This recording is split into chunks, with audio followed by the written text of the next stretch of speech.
spoke in a loud voice. He said to me, there will be no World Cup in 2026. He said, because life will not be business as usual on earth. This is what he said.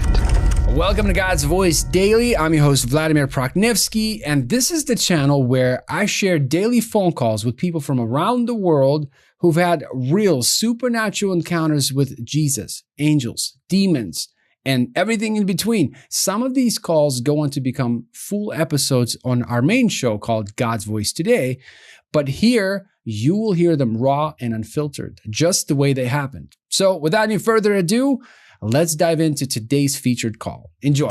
Well, Joshua, tell me about your testimony. I'd love to hear your testimony. Okay, I'll go straight to it. In the year 2000, that's the year I became a Christian. And I'd like to tell you about a supernatural experience that I had. I was walking with my fellow Christians one day and in the street. And while we were walking, something caught my attention. An angel as tall as a building, if I may say, or as tall as the tallest tree, was walking next to us. It was so huge, and it was carrying a sword, and it kept looking around as if it was guarding us and protecting us. But I didn't say anything then to my fellow Christians because, I didn't know what to make of it. That was in the year 2000. So they didn't see the angel. You're the only one that saw it. They didn't see. From what I perceive, I'm the only one who saw it. So that was kind of like one of the first encounters or spiritual encounters that I was having as a Christian since I became a Christian. When you saw that angel, did you see a lot of details? Like, can you see what that was? A male, female angel? From the, if I can say, I didn't see the details, but I know it was carrying a sword, and I think it was male. From carrying a sword, and it was a male. Cool, interesting. Yes. So from the aura he gave, he was a male. He was a male, and not a female. So he was just walking around looking as if he was looking for demons. If any demons wants to come away, like he wants to cut it down with that sword. So it's like a warring angel, right? So ready for battle. I believe so. So in 2003, by this time in the church where I was attending, I was an assistant pastor. So it happened one night in a vision, in a dream. I was sleeping and I saw the future. That's like in this dream, I was in a field, an open field, and it was dark. It was at night. I looked down to the ground and I realized the entire field, the entire ground. It's like I could instinctively know in that moment that the whole earth had burned. And I went to find a hill so that I can climb it and see if I can find any human being. I climbed the hill, I looked around, and I saw no one. And the atmosphere, as I was standing there, it was a terrifying one. It was very scary to be where I was. So I looked up to the sky, and I saw the stars. And in me, I had an inner knowledge that believers, before the destruction that I'm witnessing, there are believers who had been taken up to heaven to escape the destruction that I was seeing. So immediately I woke up. And when I woke up, it was as if I'm coming from, I was there, literally. It's as if like God took me to the future to see the future, and then he brought me back. Wow. That's how it felt. What did the future look like as far as if you had to put a time? I know no one knows the day or the hour, but yes. Did it look like it was around the corner? Honestly, then I didn't had a sense of the time, to be honest. I just knew this was going to happen in the future. Then I didn't have the sense of time, if I may say, the time this future was going to take place.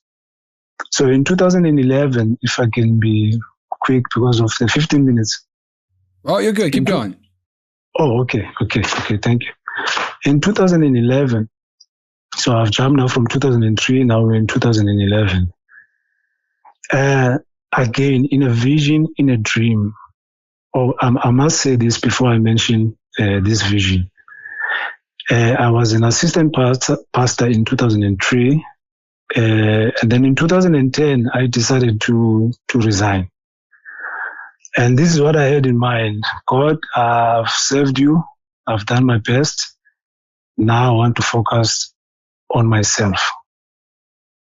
That was 2010. 2011, in a vision, in a dream, I see myself in a court. And again, I say, instinctively, I knew I was in a court in heaven, in a heaven's court.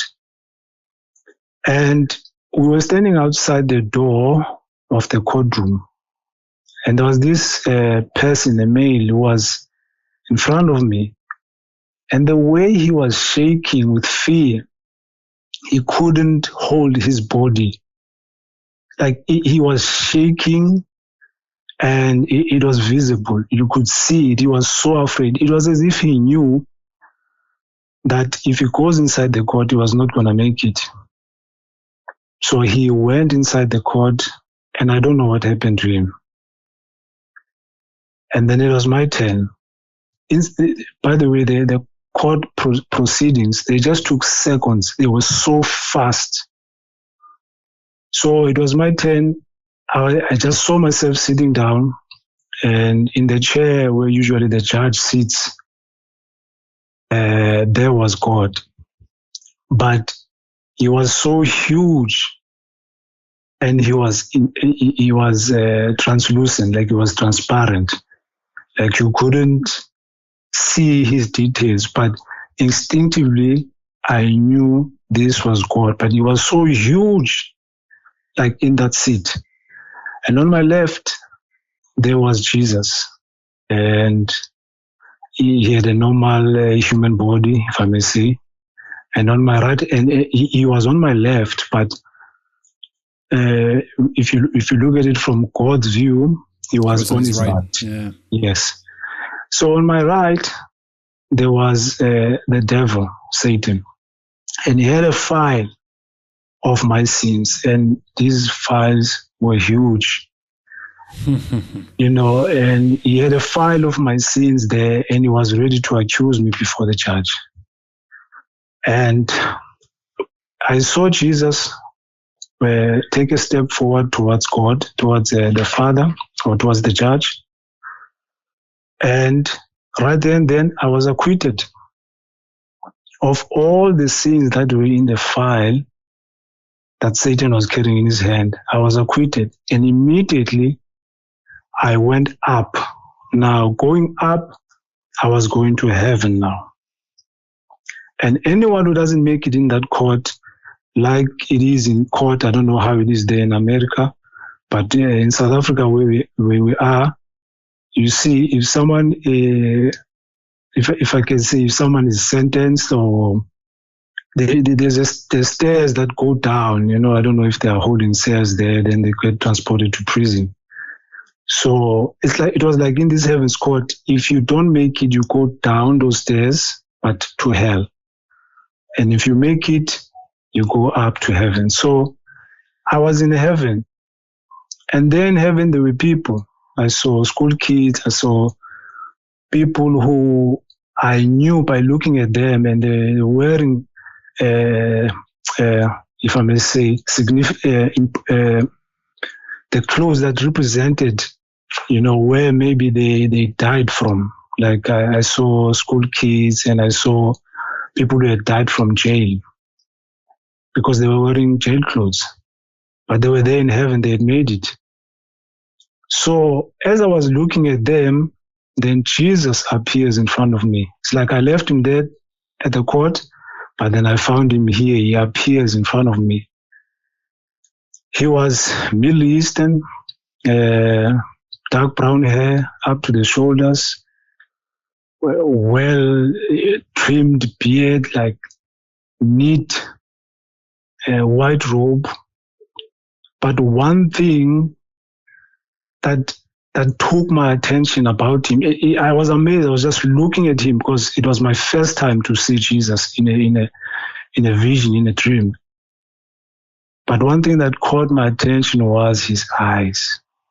I couldn't keep my eyes off his eyes. I don't know if it's the right word because English is not my first language. I was mesmerized. I was taken. Like I loved who I saw. My Creator was standing there right next to me or right in front of me. So without opening his mouth, he then started to call, like he gave commands. And I saw, without opening his mouth, like through his thoughts, then some chariots started appearing and coming and standing in front of me. Like many chariots, I couldn't count them. And these chariots had blocks of wood, well-polished blocks of woods. They just were standing. They just appeared. No one was driving them. They just came, these chariots, and they just stood next to me, in front of me.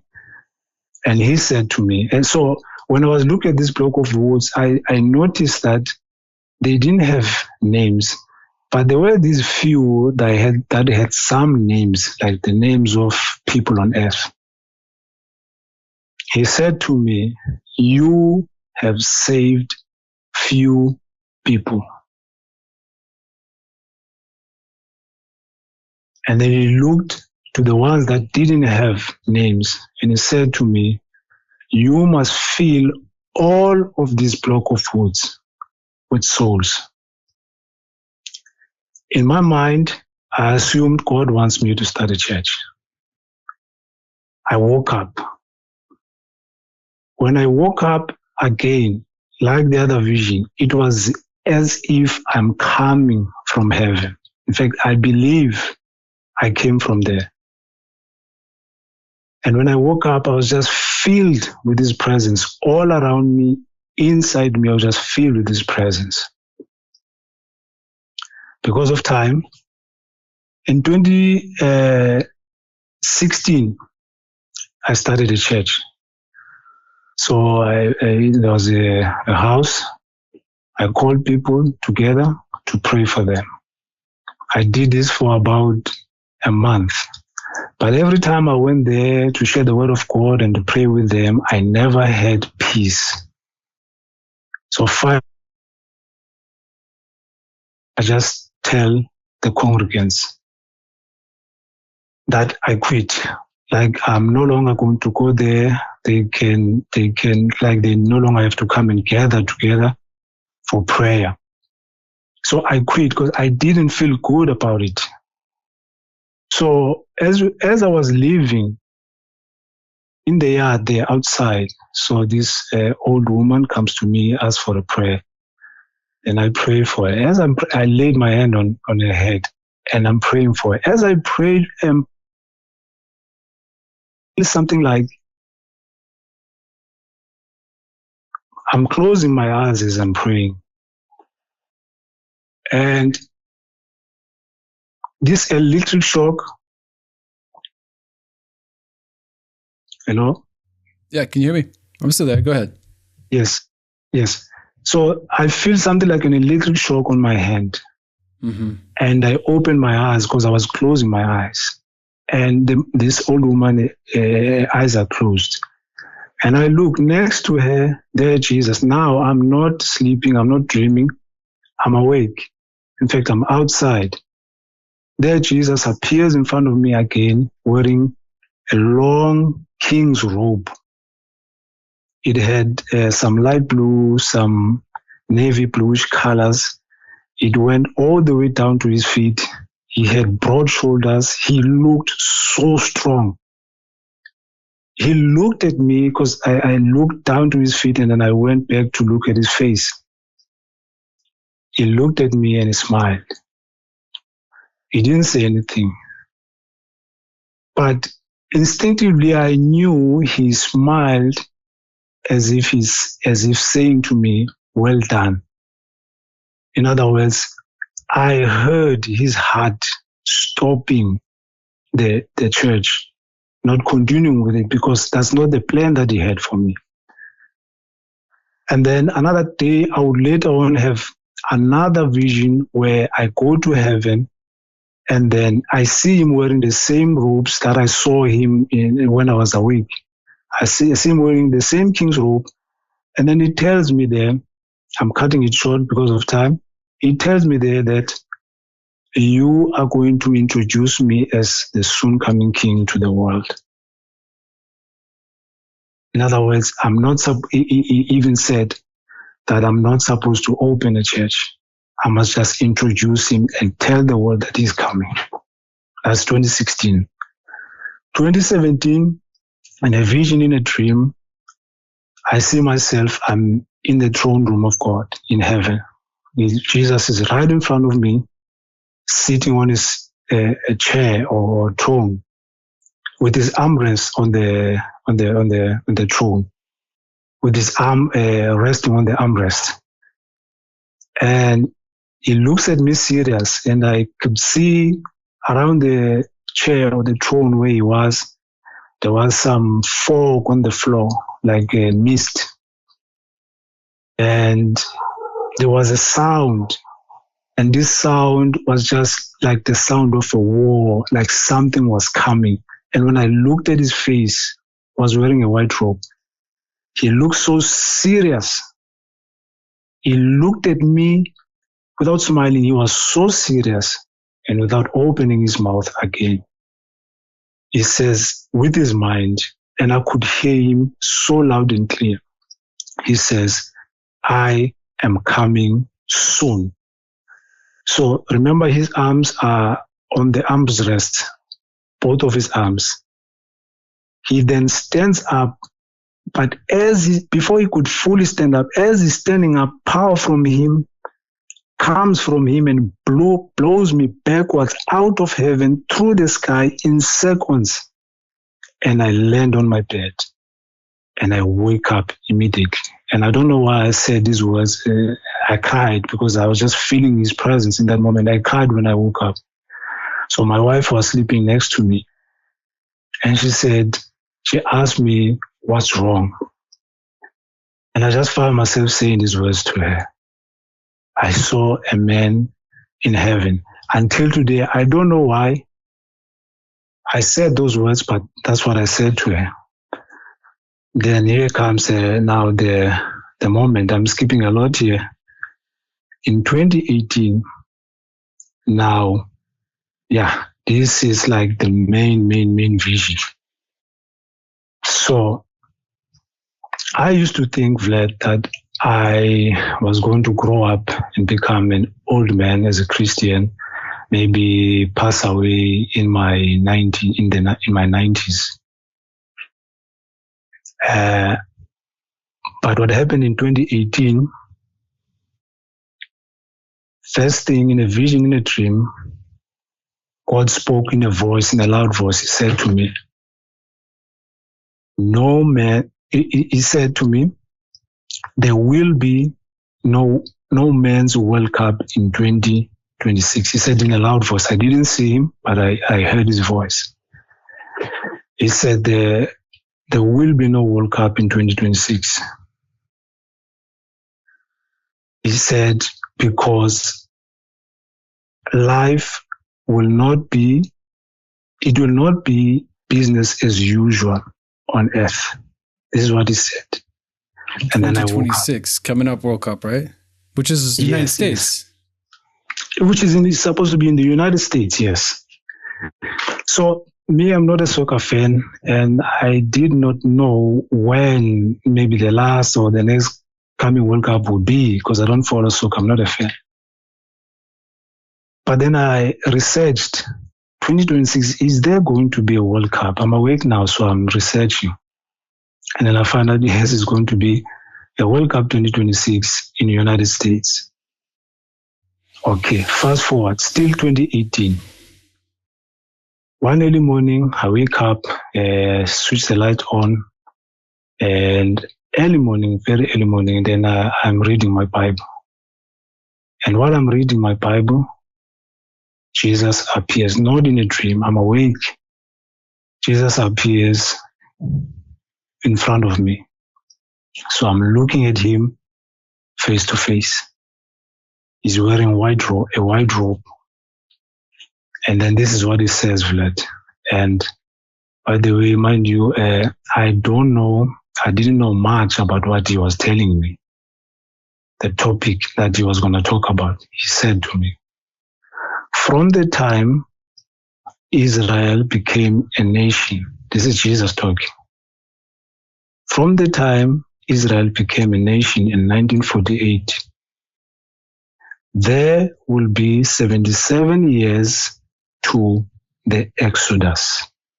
He doesn't use the word rapture. He uses the word Exodus. He says, I knew he was talking about the rapture. And then he says, on the Feast of Trumpets of the 23rd and the 24th of September 2025, I will come to take my church. And then he says, in these 2 days, no one knows the day or the hour I will come. So and then he says, September, yes. What September? The 23rd and the 24th. It's like 23rd the Feast and 24th. Yes, the Feast of Trumpets is actually a 2-day celebration, if I may say. It's actually, it falls on one of these 2 days, let me put it that way. So the rapture would happen either on any of those dates? Is that what he was saying? That's what he was saying. He said, in these 2 days, no one knows the day or hour I will come. And then he said, then there will be a 7-year tribulation on earth. And then he said, then on the 15th of September, on the Day of Atonement, that's a feast. On the Day of Atonement, on the 15th of September 2032, will be my second coming to earth as king. After saying these words, sorry? Go ahead. No, go ahead. After saying these words, he disappeared. And I was left amazed because I didn't know much about the rapture, the second coming, tribulation. The last thing in that moment that I knew, that I could remember, is that when I was a youth beginning to be a Christian, a pastor did explain that there will be in the future some tribulation that will happen and Christians will go through it, and that's all I knew. I didn't know there was a plan of escape. I might have heard about it here and there, but I really couldn't understand the concept of rapture until this moment. Because from this moment that Jesus appeared and said this to me, I then went deep to study, to research, to find out exactly what is the rapture that the Lord was talking about. I even started to research about the feasts, the Feast of Trumpets, the Day of Atonement. Like I began to learn, and I started to learn even that they are actually 7, and God had already fulfilled, Jesus had already fulfilled 4 of them. Passover, unleavened bread, first fruit, and Pentecost, and now 3 are left. So then the next coming one that he will fulfill is the Feast of Trumpets, Day of Atonement, and Tabernacles. I didn't know all of these things. I had to then study from this moment. So of late, I know this is very controversial, but I've got scriptures that God, he said to me one day to look at Isaiah, I think it's Isaiah 55, where he says, I forgot this scripture. He says, no word will leave me and come back to me void. And then after saying to me this to me, he said that he will begin to teach me, like he will begin to think through my mind. I'm not God, but he would then put thoughts in my mind. He would then speak to me so that I could understand more about the subject. So he took me to 2 Kings chapter 2, verse 1 to 11. Here we see the previous rapture that took place, the past rapture. And then, Bible interprets Bible. In the past rapture of Elijah, the previous rapture of Elijah, we see there that the prophets would then come to Elijah and Elisha, and they would say to him, do you know that your master will be taken from you today? And Elisha would say to them, yes, I know. And then prophets from another place and so on and so forth, they would ask him the same question. He would say, yes, I know. And then finally Elijah says to Elisha, before I'm taken from you, tell me, what do you want me to do for you? So I see the rapture not being a day of the rapture of Elijah, not being a mystery to them. In fact, God had revealed to the prophets, to Elisha and to Elijah. So God showed me that even in the coming rapture, he would do the same thing. So I don't know if I should continue or time is, I'm already past the time. No, you're good. You're good. So what you're saying is that rapture will happen before the FIFA World Cup, right? In the United States here. And so the reason why it won't happen. Which is in 2025, yes.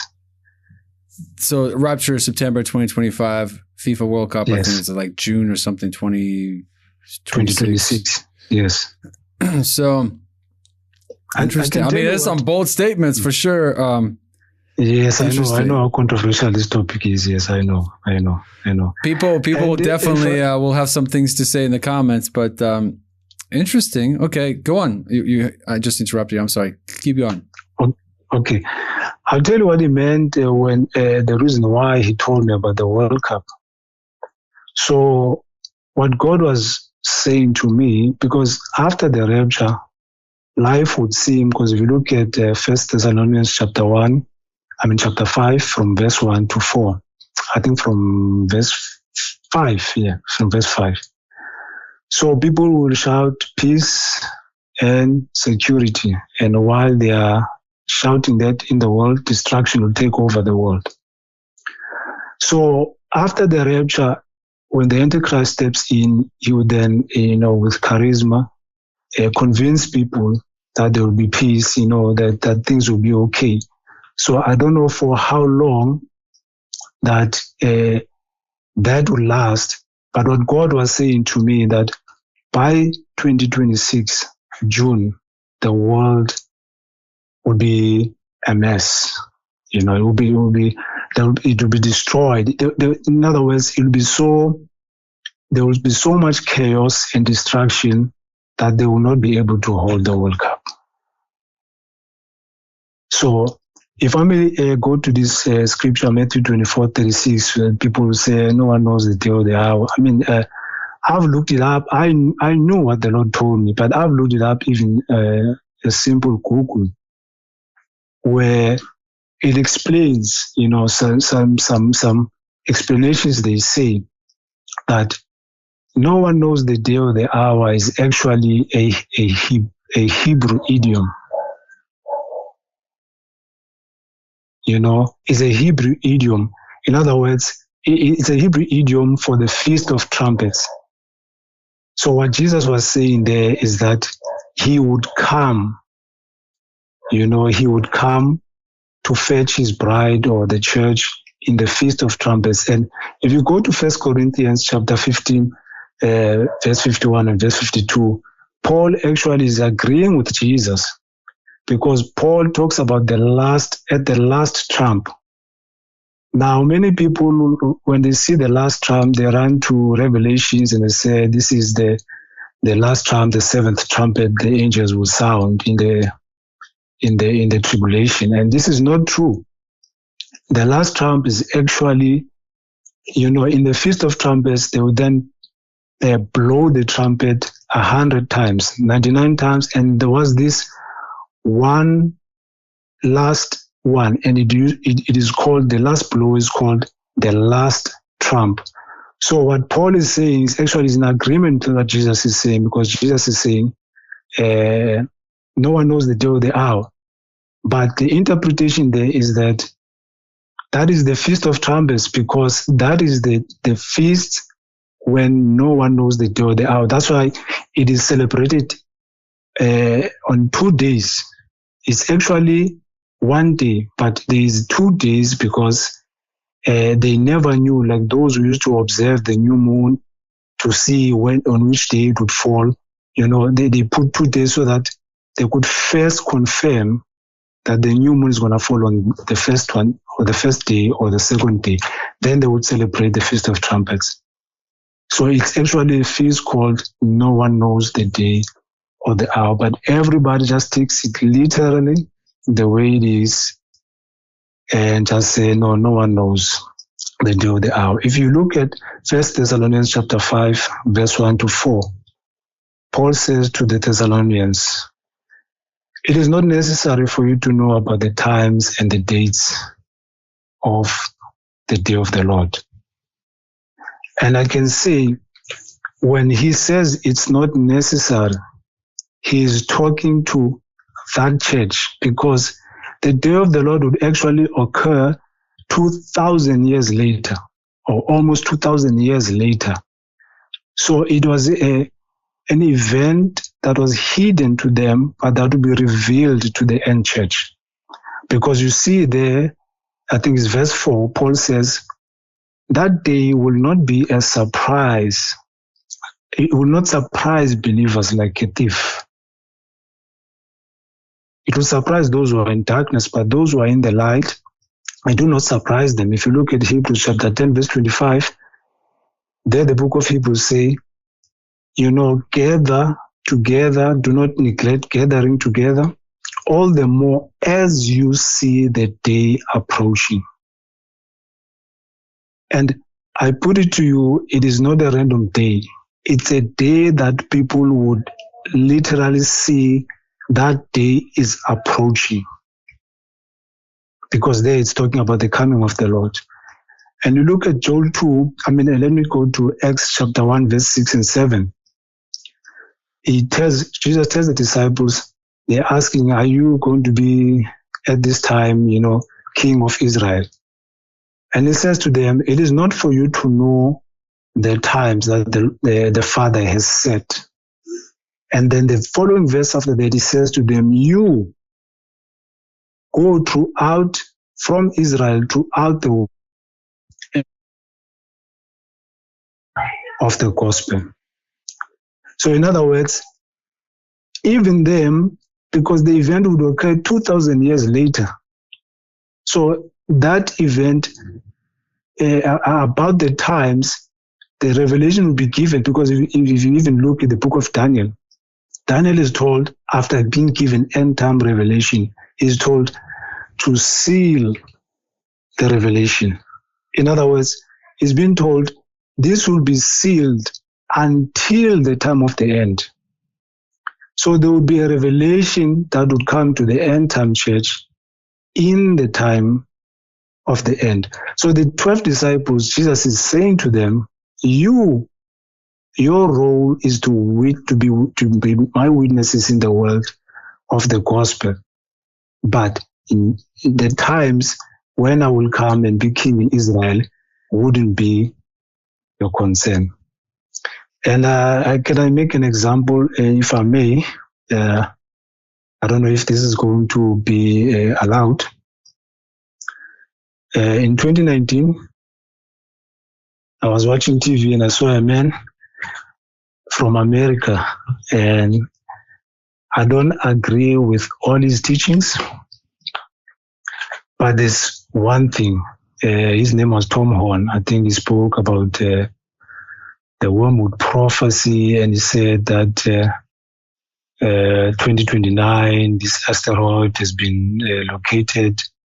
I mean, he's seen it will hit Earth in 2029. Then he counted back 2.5 years because he believed that would happen. Revelation 8, which is the asteroid, would happen in the middle of the tribulation. So he then says he counts 2.5 years back and it lands in 2025. We don't, he never mentioned the day or the month, but he mentioned the year. And I tell you, though I don't agree with everything he teaches, but in terms of him, because he believed that 2025, I know now is no longer with us on earth, he believed that 2025 would be the year of the beginning of tribulation. In other words, the rapture would happen and then the tribulation would happen. And that man was right. So my last, okay, if I may say, sorry, my last vision, I had it, I think it was early this year. The Lord appeared to me and he said, shout it from the rooftop. And that is why I decided I'm going to call Vlad, and everybody else, who agrees, who believes. And I'm putting no obligation on you, Vlad, no pressure. I'm at peace. I'm gonna publish it. I'd like to put things out. I don't like to censor anybody or anything. If you feel that strongly, I'll put it out there. But just know there'll be a lot of heat coming your way. You ready for this? I'm ready for it, Vlad.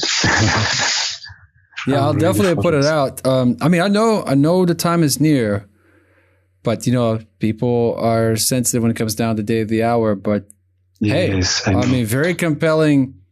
Very interesting story, and I appreciate you sharing it, Joshua. I'll definitely put it out there. But I can just already see the comments. I can hear the clicking of the keyboard. Yeah. But hey, I like to put this is interesting dreams and visions, and hey, I don't understand everything. I know the time is near. I don't know how I feel about the exact time, day, and hour, but it's only like 3 months from now, so I guess time will show, right? Time will show, and I'm here for it. And I think your father, because I would hear you sometimes speak on the podcast that your father senses that the rapture would happen in his lifetime. He might not have said the exact time, but I tell you, the old man is right. Sounds good. Well, Joshua, I appreciate you calling in. Thank you. Very interesting conversation. I'll definitely publish it, but thank you. Just know the heat will come. But hey, in 3 months we'll know, right? Definitely. God bless you, Joshua. Thank you so much. Take care. Great talking to you. Likewise. See you. Bye-bye. Bye. Thanks for watching. If this call caught your attention, wait until you see what's coming up next. It should be on the screen right now. Go ahead and click on that video, and I'll see you there.